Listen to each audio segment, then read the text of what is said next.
आई भैया, हम भोजपुरी गायक कलाकार कृष्णा पुजारी नेशनल रिकॉर्डिंग स्टूडियो के तरफ से प्यार पे हो रहा अत्याचार और प्रेमी और प्रेमिका पे कई गए भ्रष्टाचार के देख के भगवान भोलेनाथ से एगो विनती करतानी और इस गीत के माध्यम से बतावतानी।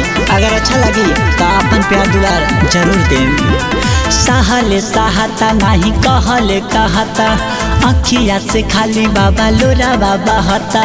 ए भोला जी सहले सहता नहीं कहले कहता, अखिया से खाली बाबा लोरा बाबा हता।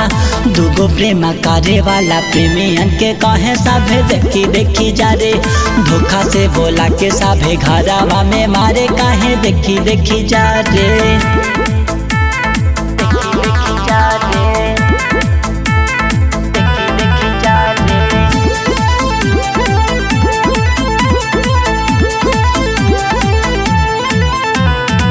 काहे के भोले दानी दिल तू बना वाला, झूठो के प्रेम वाला रोगे लगा वाला।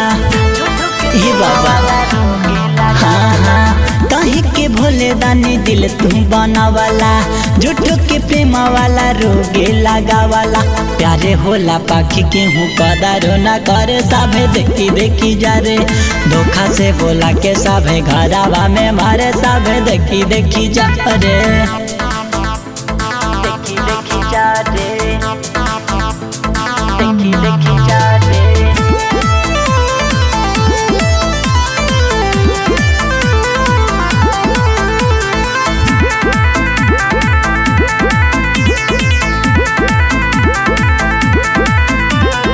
ना जाने कथी जबाना के भइल, मोह माया सभे दूरी हो गइल।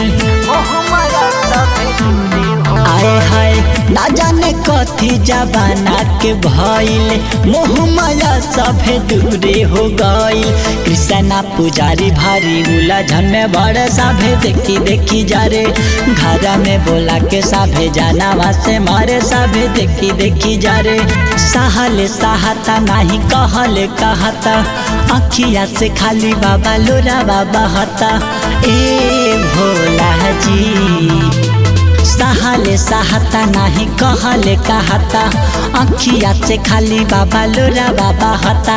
दूगो प्रेम करे वाला प्रेमियन के कहे साभे देखी देखी जा रे, धोखा से बोला के साभे घरावा में मारे काहे देखी देखी जा रे।